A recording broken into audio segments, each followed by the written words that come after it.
think I spent $3 whole on it. Yeah, I think that I saw that one. I think it was like $2.99 or maybe $3.99. It was probably $2.99. I am kind of cheap.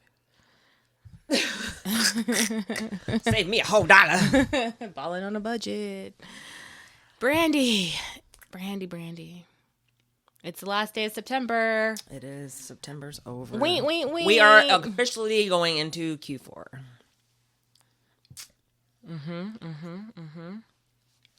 All right, Q4. Let's go. Well, how was your week?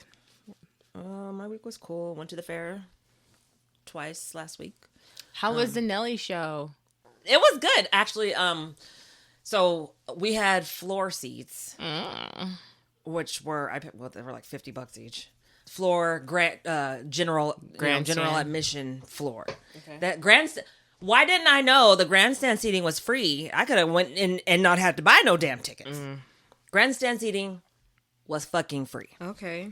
But so we had the floor seats, and so like there was, I guess I don't know, VIP, not VIP, but like, you know, the people that paid for like the center row in the front, they had, you know, obviously their tickets were more probably because they were assigned seats. But the general admission floor, you just, you know, found a chair and picked it and stayed there. And then became a sucker for cornrows and manicured toes?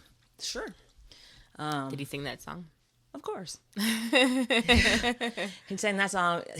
You know what song he didn't sing that I wanted him to sing was Get Your Eagle On.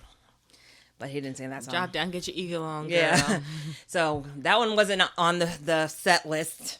But he apparently has a new album coming out called Homeland 2.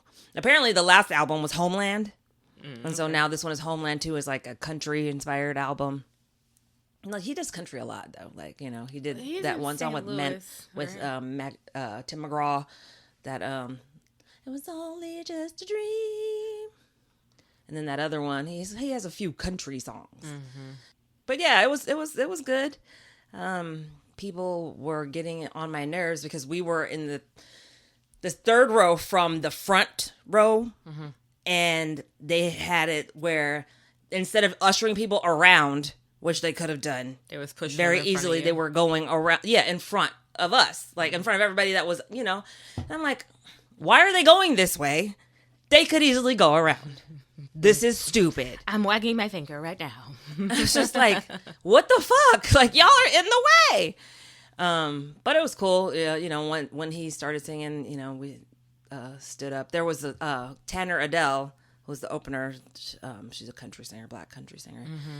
And apparently she has fans out here because they were like, you know, singing her songs and dancing and stuff. I was like, oh, okay. You never know. Exactly. So, I mean, she's pretty good. I downloaded some of her songs. Well, streamed some of her songs on Instagram. I mean, on Spotify. So I know your brain's a little tired today. Yeah. So that's what happened. But yeah, it was cool. And then when I went back, went back because, you know, she wanted to go, of course. So on Friday, right? Yeah. So, you know, I let her ride all the rides she could ride. She made a little friend there. And then I wanted to go on the pavilion because did you see that nail bling Empire Nails? Well, it's a nail place, a nail press-on nail. Okay. Vendor lady. Handmade press-on nails. So I bought some for Gracie and some for me. Is that what she was wearing today? No, the one she has on today, I bought from like Five Below. Okay. But the nails that the chick had at the fair are cheaper on her website. So of course they are. Yeah. Everything is inflated at the fair. Like we got some aqua fresca from Reefy Snacks, and Jamal goes to the farmer's market every Thursday and picks up Jamaican food.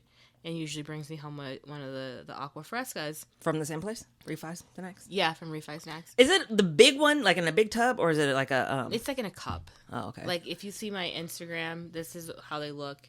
But anyway, at the fair, they were charging $9 for these. At the farmer's market, they charge $5. Oh, the one with the chamoy.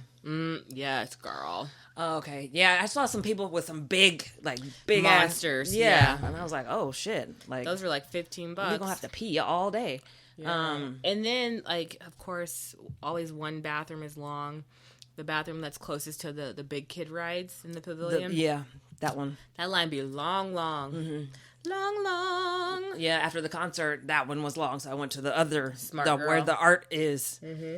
And that one was shorter. Crickets over there, right? And usually they have porta potties. I didn't see any porta potties. Nor did I. It was only 5 days. And did you notice that it was like there was less stuff? It was a little more compact. Yeah. I was like, we were walking out. I was like, oh, they don't have the pony rides anymore. And Kendall's like, oh, they're right over there. Brenda was like, I want to ride a real life pony. Oh my God. So we took her to ride the thing, the ponies.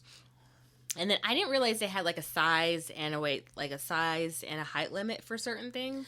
They didn't used to have a height like you were too tall for a child, and now you have to be a certain height or below a certain height to get on certain things. Rides. I was like, what the in fuck? The kiddie area, because I was like, well, she's gonna ride with her because her and Kendall were riding. They're like, no. They're like, she's too tall, but they weren't saying that. They just were like pointing at the sign. And I was like, they're tall enough. What are you talking about? Yeah, and they're like, oh no, she's too tall. I was like, ain't that about a bitch? Yeah, it said maximum height. Because at first, when they told Gracie that she was too tall, I was like, no, she's not. And then I looked, the obstacle course thing, or what was it for? It was for a swinging one, you know. And I was like, it was called ice something. And we stood in line. If I'd have seen that, we wouldn't have been standing there. Yeah. But yeah, he was like, he tapped it. And I looked and I was like, right? Like, damn. So then she wanted to ride the Ferris wheel, but that was a 2-person ride. Mm-hmm. So we went hunting for somebody to ride with her. And that's where she met her little friend. Because one of her friends from school were there, but she was too short. Oh, okay. So, yeah. Interesting. Well, as you know, we went to the fair last night. They had fun running around. I saw a bunch of kids that I had recognized from schools that I had been subbing at. I'm like, okay, these kids are from Highland. Oh, those kids are from Eastside, because those are the campuses I'm at more often than none. Last week was so fucking long, bro. Like, oh my God. Last week? Yeah, for me. I was subbing 4 days. Oh, that's right. You were subbing 4 days in a row. I'm like, girl, that's a piece of cake. Well, maybe for you it might be. Like, I feel like in our district, our kids are pretty well behaved. We might have some little shit sometimes. My 6th period is monsters. The normal classes, they're pretty good. But like my normal classes were fine. Sometimes they would test me, but then they would send me to a different classroom for 6th period, like, because that was my prep, and they were like, oh, bitch, you thought you was getting a prep. Psych. Every day I went somewhere else. And these kids, I was just like, you guys are gross. Like, please stop. There's some gross ones. Just like their language in general. It's just like, ugh, just knock it off. The N-word constantly. Girl. That's what I was telling Mom. I sent her a text message, and I was like, these upperclassmen, they just like, sorry, listeners. Nigga. That's all and I was like, can we stop? I have no African-American students in my classroom. And my 6th period, they throw that word around. I'm like, you guys need to remove that from your vocabulary. Like, stop. That's what we're not saying in here today.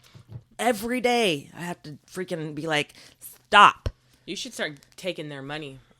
Taking their things. I'm going to send them to... giving them stuff and then taking them away when they use that word. I'm going to Here's $100. Nigga, nope, that's mine.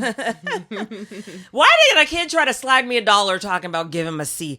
I said, do you really think that $1 is going to bribe me to give you a grade? I'm like, you earn grades, sir. You cannot buy them. Nobody gave it to you. It's freaking kids. Hey, guys, thanks for listening. Thanks for being here. It's us. We're back. I'm Sunny Hepburn. And I'm Brandi Fleeks. And this is Book of Lies. The podcast. It's Bolt Bitches. Yes, it is. Hello. And welcome to the 4th quarter of the year. It's 2024. Yep. And who knows what's going on. But come back, subscribe, check in with us, and maybe we'll know what's going on one day. You can connect with us on social, on Twitter, X, Book of Lies Pod, Instagram or Facebook, Book of Lies Podcast. You could get a little personal with us on Patreon. Patreon.com/ Book of Lies Podcast. You get early episodes, you get commercial-free episodes, and sometimes we send you things in love letters. I need to start my love letters again. Yeah, I need to work on that. But, we be busy. Yes.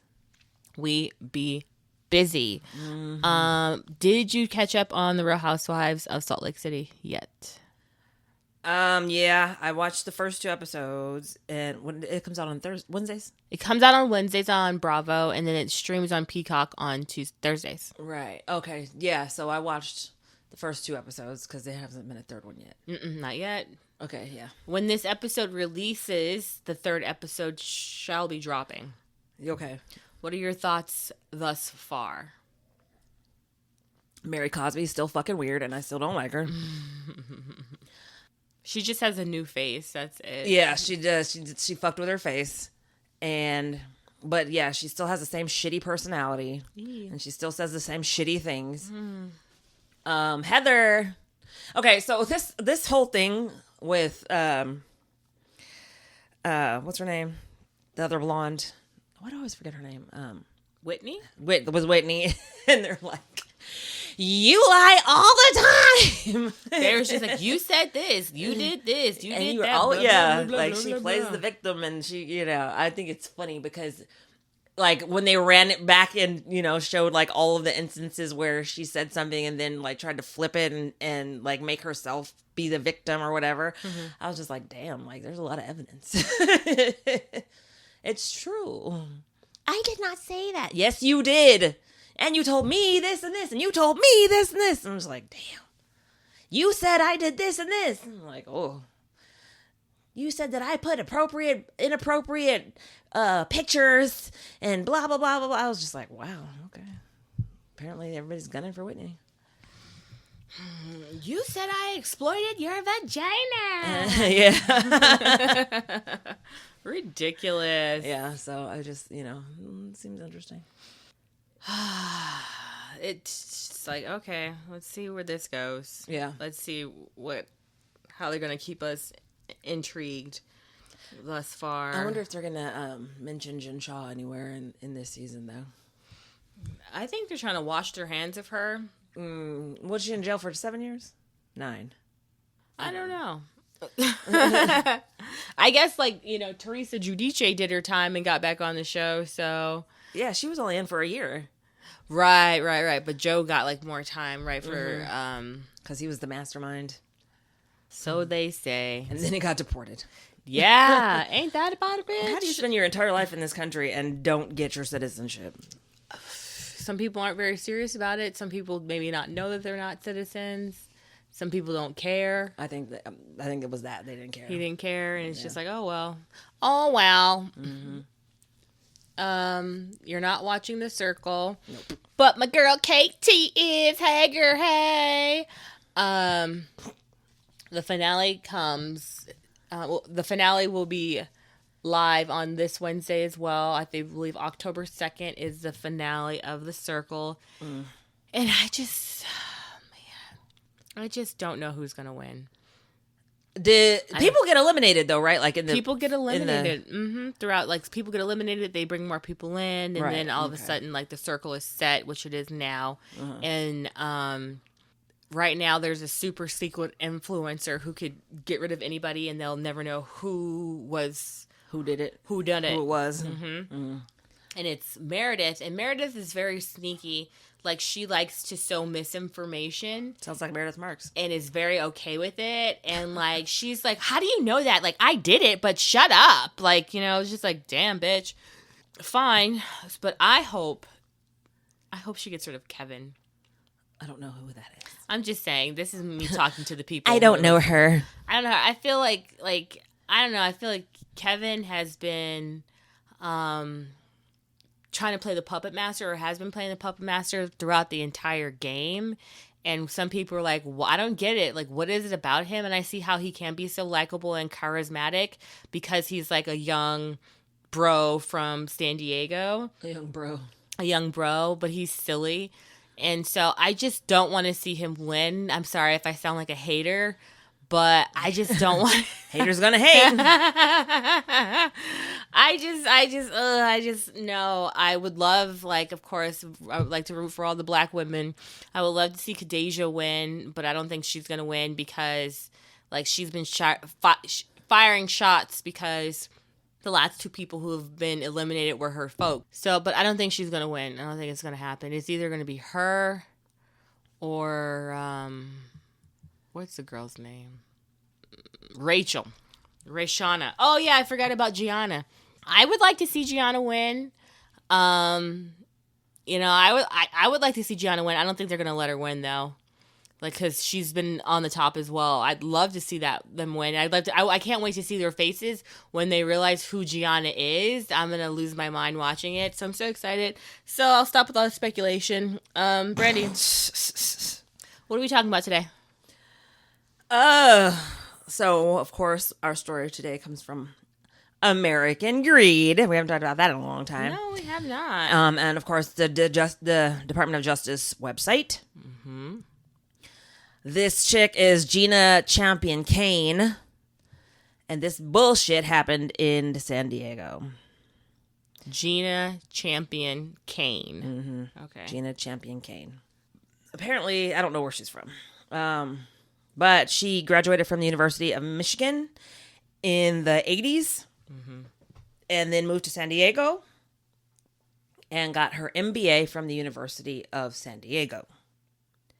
She decided that she didn't want to work for anybody, and so she started her own company called American National Investment, which was a real estate development company.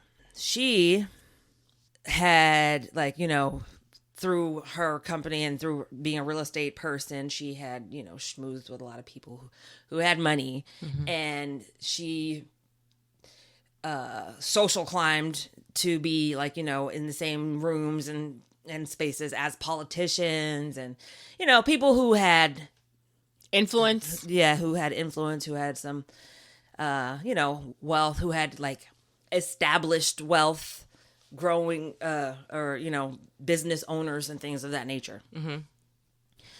And so, you know, she's doing well, but she, at the same time, she, like, lies and says that, you know, she was involved in certain real estate developments that she was never involved in. Mm-hmm. She took credit for real estate developments that she wasn't involved in. And, you know, people, they know, you know, most of them, like, they all know each other. Yeah. So they know, okay, well, you didn't, that wasn't your project, or, you know, that wasn't you. Mm-hmm. But I guess it didn't really matter because she, you know, she was getting on newspapers, and she was getting in, you know, they were doing profiles on her in magazines and on, you know, the San Diego news. Mm-hmm. Just because she's lying and saying that she's a part of these deals when she's not? Because her business is successful and she's a woman. Okay. And in the real estate game, it's mostly men. Okay. And they're, you know, like Donald Trump, like, they fucking will cut your throat to get the next fucking deal. And so she was basically, you know, slinging elbows with them. So as a woman in the real estate developer game, she, you know, made a name for herself. Okay. And then 2008 happens. Oh, shit. Yep. And she takes a big hit as the real estate bubble busts. And so she decides to pivot. But while she was doing that, she got so popular that the mayor of San Diego had declared June 28th Gina Champion-Cain Day. Like, they literally named a date. Serious? Wow. Yeah, in San Diego. So, yeah. 2008, though, she takes a hit and she decides to pivot. So she turns to hospitality and buys some homes in Mission Beach and turns them into hotels. And she starts selling accessories and fashion at a store front that she names Love Surf. And so the hotels are put under the Love Surf brand. So she tries to build this brand called Love Surf, right? She still has her American National Investments real estate company. Mm-hmm. But while she's, you know, looking for things to do, I mean, you know, more things to put hotels on, she finds this restaurant in 2011, and she wants to put a hotel on it. She wants to tear down the restaurant, put a hotel on it, but the people in the neighborhood are like, no, we love this restaurant. We don't want this restaurant to go. So she buys the restaurant, and in so doing, has to buy the liquor license. And, she's going to run the restaurant. Well, in order to buy a liquor license from a previous owner, you have to do some things. So the restaurant is called The Patio on Lamont Street. And it's like an indoor, outdoor, restaurant. Like it has a patio, whatever.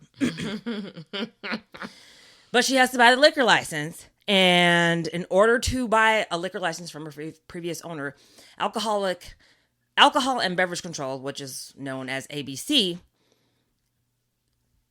has a rule or a law where the money that is going into buying this liquor license has to be put into an escrow account. Oh. A liquor license escrow account. Oh. I didn't know they did that. Yes. Because ABC has to approve the purchase. It was their job to either approve it or deny it. And, there's a lot of paperwork that goes into buying a liquor license. Just like buying a fresh liquor license. But now this one's a change of ownership liquor license, basically. So it has to go into an escrow account.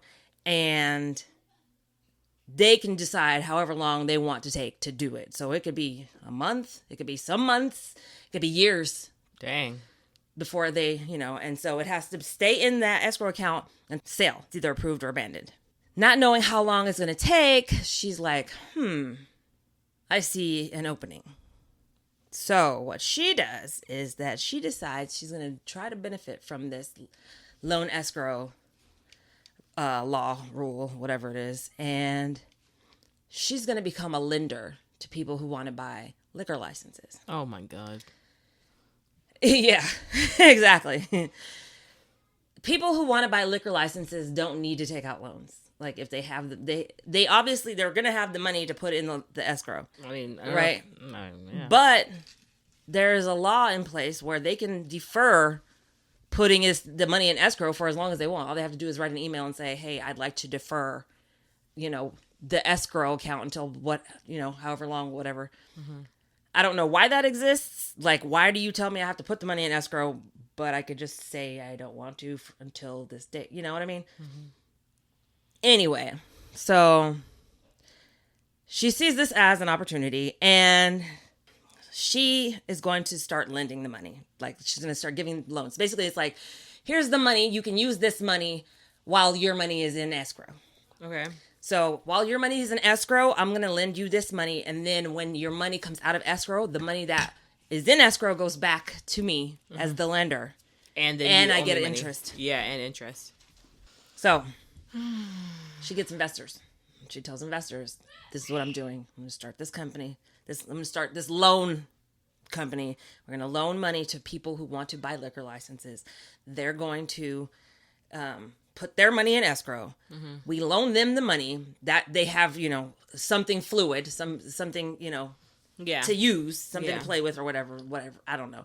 And then you will get 15 to 25% interest plus the money that when it comes out of escrow goes back to you. 15 to 25% interest? Uh-huh. Jesus. This is what she tells the investors. And they're like, yeah, okay, cool. Sounds great. Right? That's a lot of, that's great returns. Mm-hmm. And even if the loan is denied, or if the liquor license is denied, the money still comes back out of escrow, so it'll still go back to you. So either way, you win. Mm. Okay. Whether or not they get a liquor license, you win because you get 15 to 25% interest and the money that's in escrow. Okay, Gina. Okay. Right. So the only problem is that the plan is garbage. Like, it's made up. The story is made up. Great. There's no need for people who are buying a liquor license to get a loan because, again, they can defer the escrow account for as long as they want. Mm-hmm. They don't need any upfront money. Mm-hmm. So her investors, they're into it. She gives them a list of people who've applied for liquor licenses, and says, take your pick. Just pick one. Yeah. And I'll go in on this first one with you. Just, as a show of good faith. Oh, thanks. Yeah. So, you pitch in 80%, I'll pitch in another 20 or whatever, however much. And, they're especially first time investors. Of course, they're like, oh, she's going to risk some money too. Why the fuck not? Right. Right. Now, she has been using Chicago Title as, in her real estate business. I know Chicago Title. Okay. In her real estate business, she has a relationship with Chicago Title already. Mm-hmm. And the liquor license escrows are held by Chicago Title. That's convenient. Right. So what she does is opens another account with Chicago Title and uses this account to put the investors' money in as, basically it's like their funding, their escrow account. Okay. Like she basically has like created this escrow account.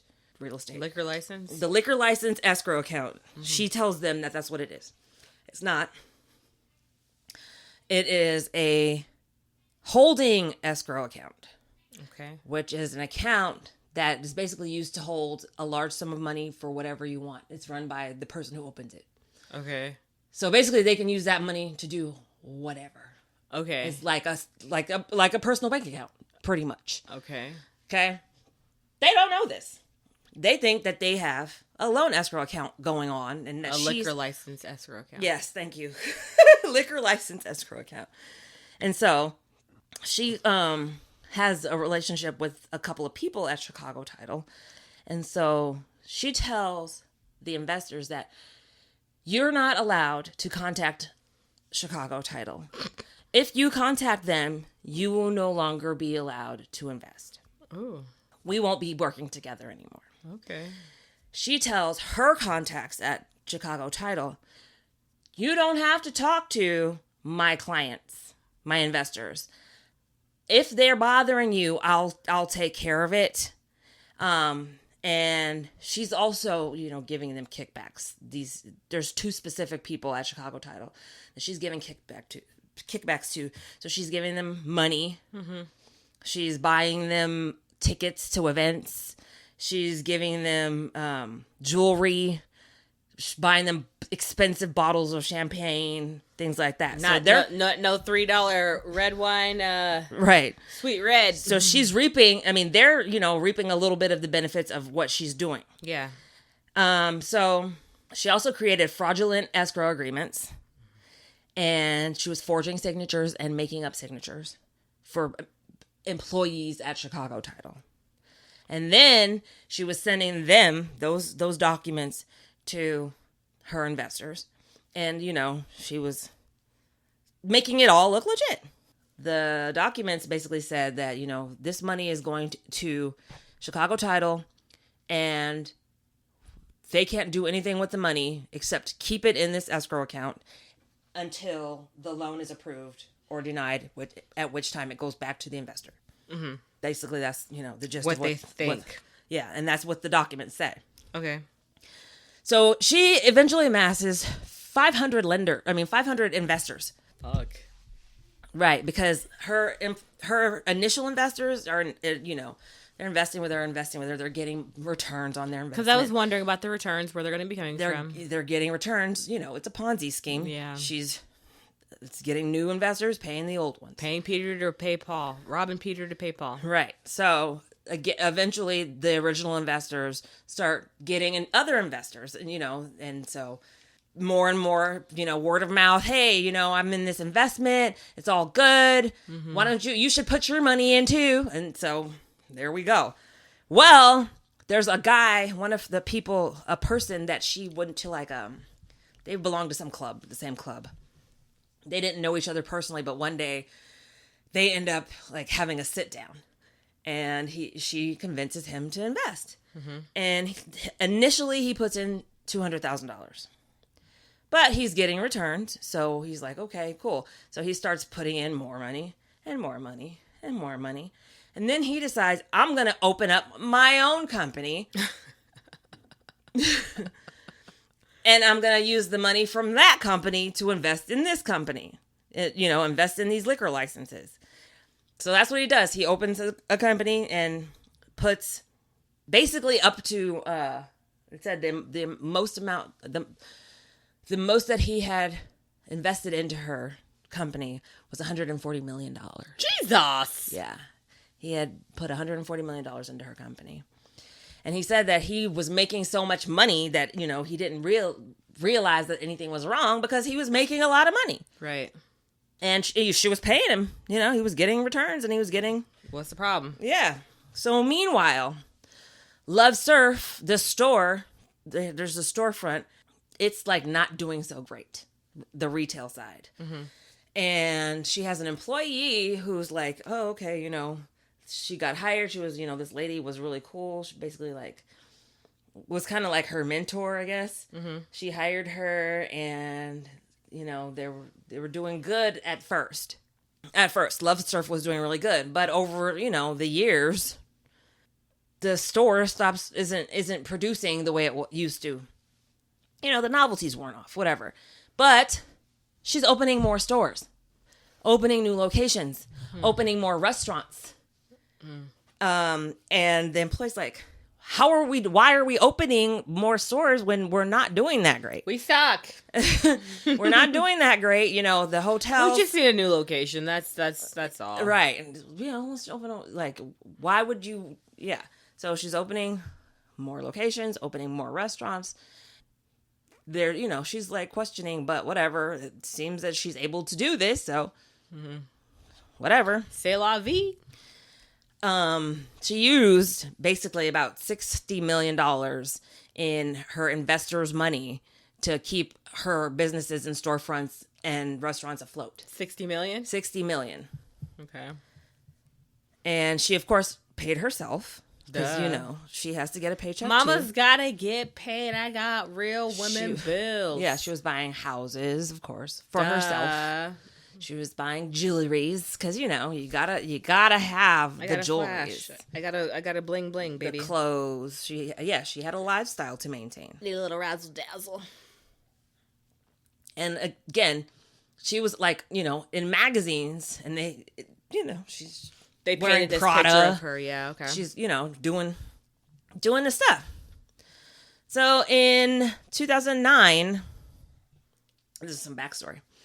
In 2009, Gina, while, this was right after the bubble burst, she wanted to do a $300 million real estate project where they were looking for financing. So her and her, real estate partners, they were looking for financing and they had found a private equity fund. And the fund said that they were backed by a bunch of wealthy Europeans who are looking to invest in property in the United States. But in order for them to invest, Gina has to deposit $300,000 into a bank account in Florida. They get all the paperwork that says that everything is good, everything's a go, you're about to be financed, all this good stuff. The money never comes. And then the money never comes, and then the money never comes. And then they find out that they just got ripped off. You just got scammed. Right. So Gina got scammed in 2009. $300,000. $300,000. Okay. 2010. In 2009, she got scammed. Okay. So, cut to 2017, and the guy that had started his own company, he's like, I want to invest more money. I want more money. Take more of my money, please. Right. So, he contacts a bank called Torrey Pines Bank, and he wants to get a $5 million loan for an investment into her company. And they're like, okay, yeah, sounds good. Send us over the paperwork so that we know that this is legit. Mm-hmm. That we're not, that you can afford to pay us back. That the company that you're investing in is a company, all the things. All the due diligence. The paperwork. Yeah. And they want to verify some information, so they contact Chicago Title. Oui. I said never contact Chicago Title. They're looking for the name of the person who signed the paperwork. Yeah. The name is Wendy Reynolds. Chicago Title is like, no such person. Who is that? So, of course, Tory Pines is like, what? There's no Wendy Reynolds. And the guy's like, huh? Come to find out that all of his $140 million that was invested into her company, you know, those were fraudulent investments that he was making. Like, he was giving her money while she was, you know, sending him fraudulent information. Oh, okay, so she never told him, like, her real name or nothing? No, he knows Gina's name, but the papers that were signed were forged. They were fake documents from Chicago Title. Oh, okay. By Wendy Reynolds, who doesn't exist. Because she was just making up names and signing them on Chicago Title documents that she also made up. They weren't real. Great. Yeah. So at the same time as he's finding out that she fucked him, there's a client who, so there's this guy, Michael Brewer, who works, he's a liquor license acquisition specialist consultant. Yeah. And, you know, people go through him to, you know, get liquor licenses or buy liquor licenses, whatever. He knows all the rules. I guess he works for ABC. I'm not sure. But he has a client who's like, hey, what do you think about this business? You know, they're lending money to people who want to buy liquor licenses. And, you know, can you look into that for me? Like, you know, I'm interested. What do you think? So he starts looking at the paperwork that she gave him. And he's like, these companies, these deals don't need an escrow account. Like, they don't need a liquor license escrow. Why would they be needing to borrow money? You know, he does his due diligence and finds out that it's a whole ass Ponzi scheme. So, of course, he, you know, goes to the authorities. Yeah. And in May of 2019, the SEC sends Gina a letter saying that she's under investigation. Well, at least they notified her that she was under investigation. They notified her because they wanted her to turn over documents. Oh. So, we want you to cooperate. Yeah. So she pretends to comply. And she's like, yeah, sure. You know, anything you need, blah, blah, blah, blah, blah. Goes to her employees and she's like, shred this shit. Oh. Change this shit. Cook these books. Don't give them this. Withhold these documents. Do whatever you can to not give them anything they need.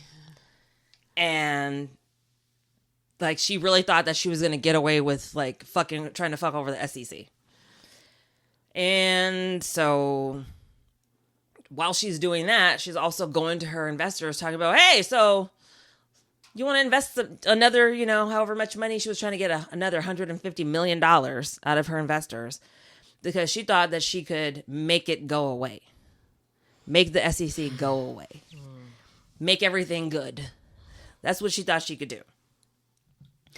She said that she was trying to launch an IPO called Patio Marketplace. Oh my God. That she intended to go public and in doing so repay the outstanding debt to her investors.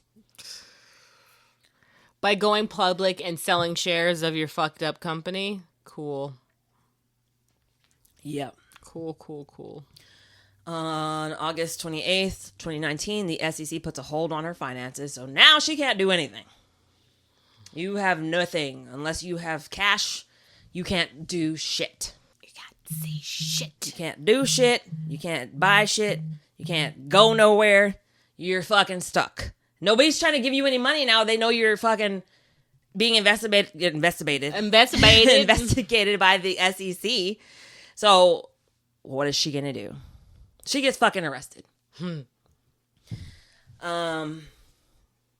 In July 22nd of 2020, she pleads guilty.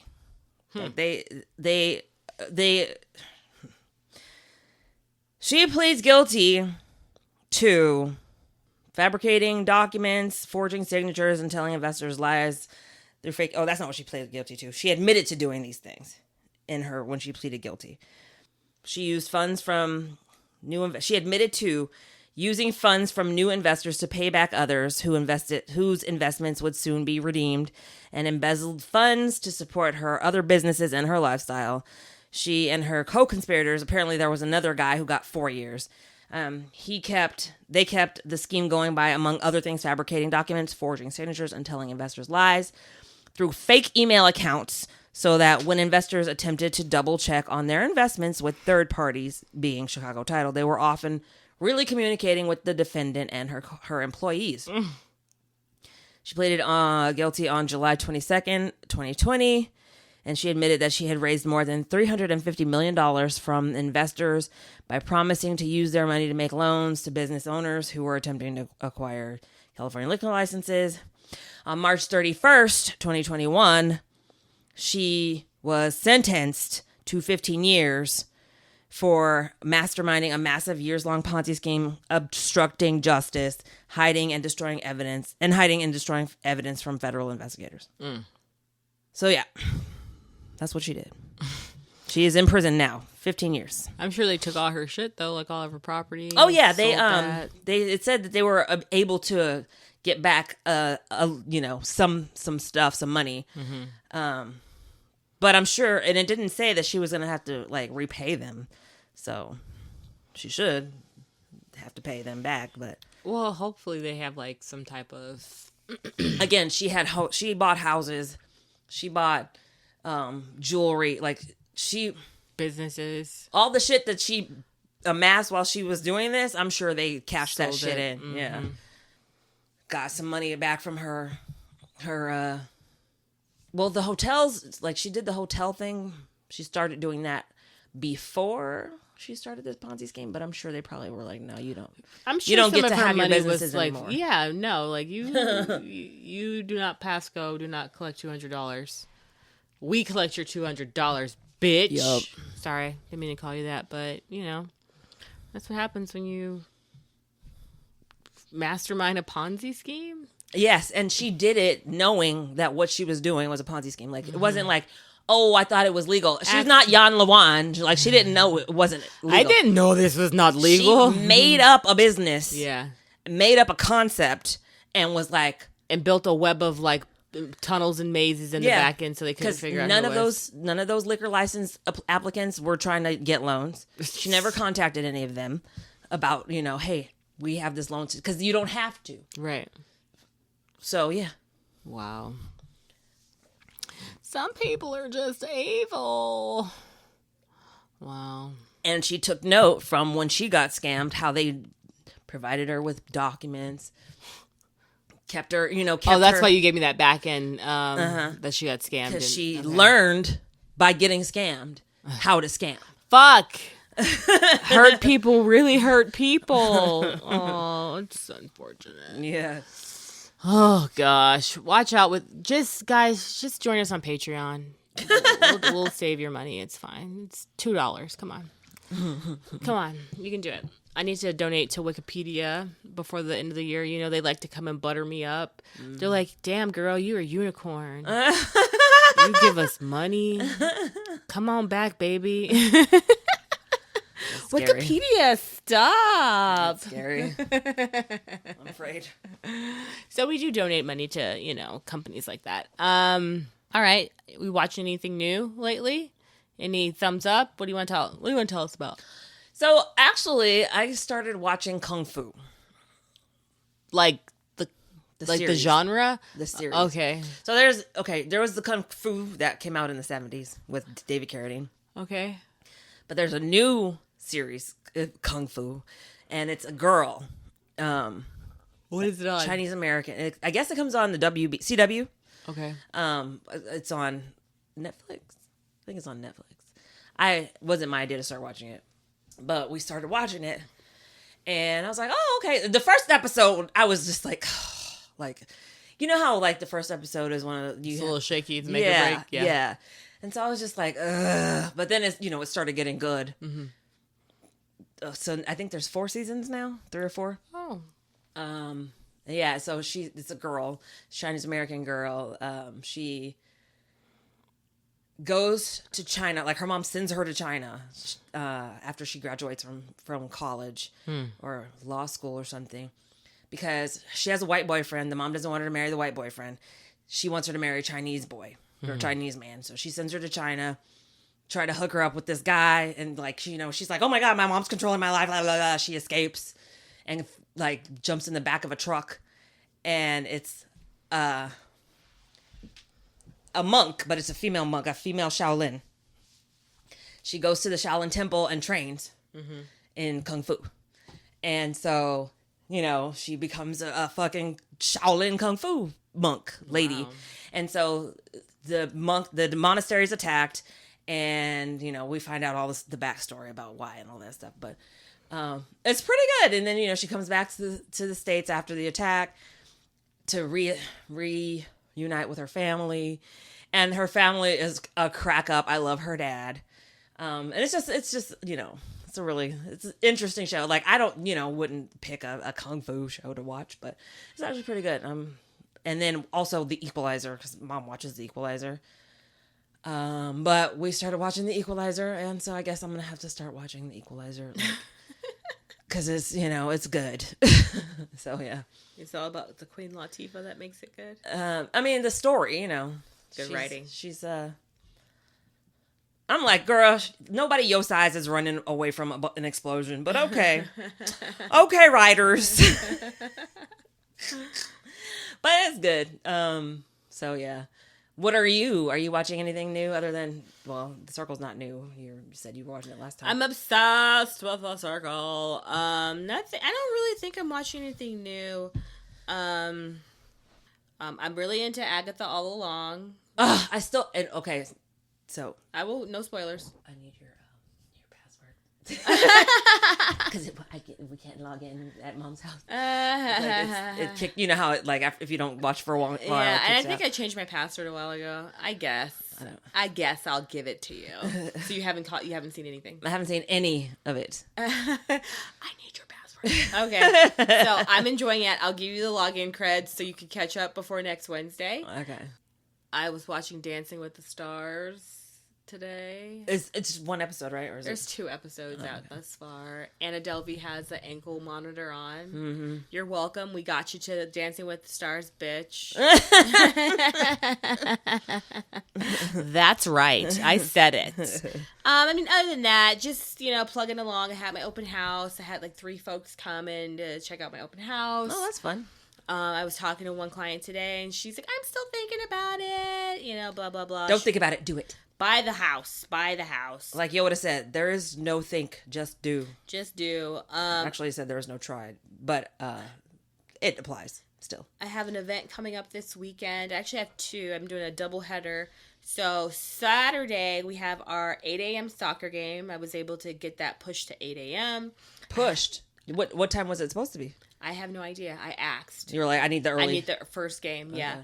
And I need to be the away team because I'm not going to be here and coaching another game. So, no. Reffing, you mean? Yeah, reffing. And so then. So it's only when you're the home team that you ref?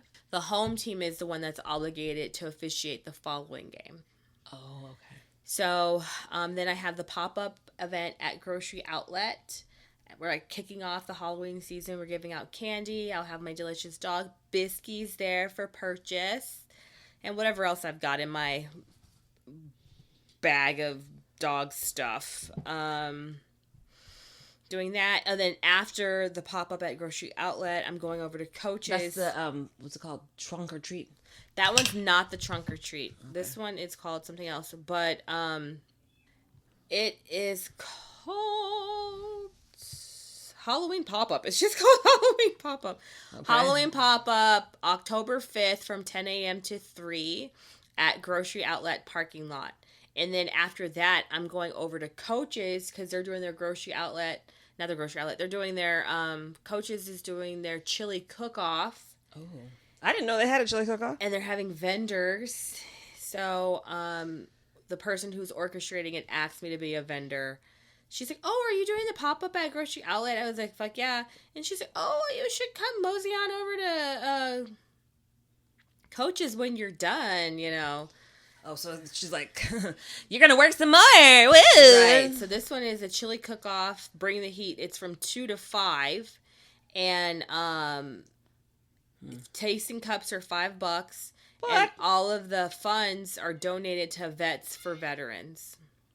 Vets for Veterans. Okay. Vets for Veterans. So it's their second annual chili cook-off at Coach's. So I told Angie, you owe me a beer and then I'll come over. So give me beer and I'll be there. So yeah, so I got a busy weekend this weekend. I mean, other than that, guys, thank you for listening. Thank you for being here. Thank you for your continued support.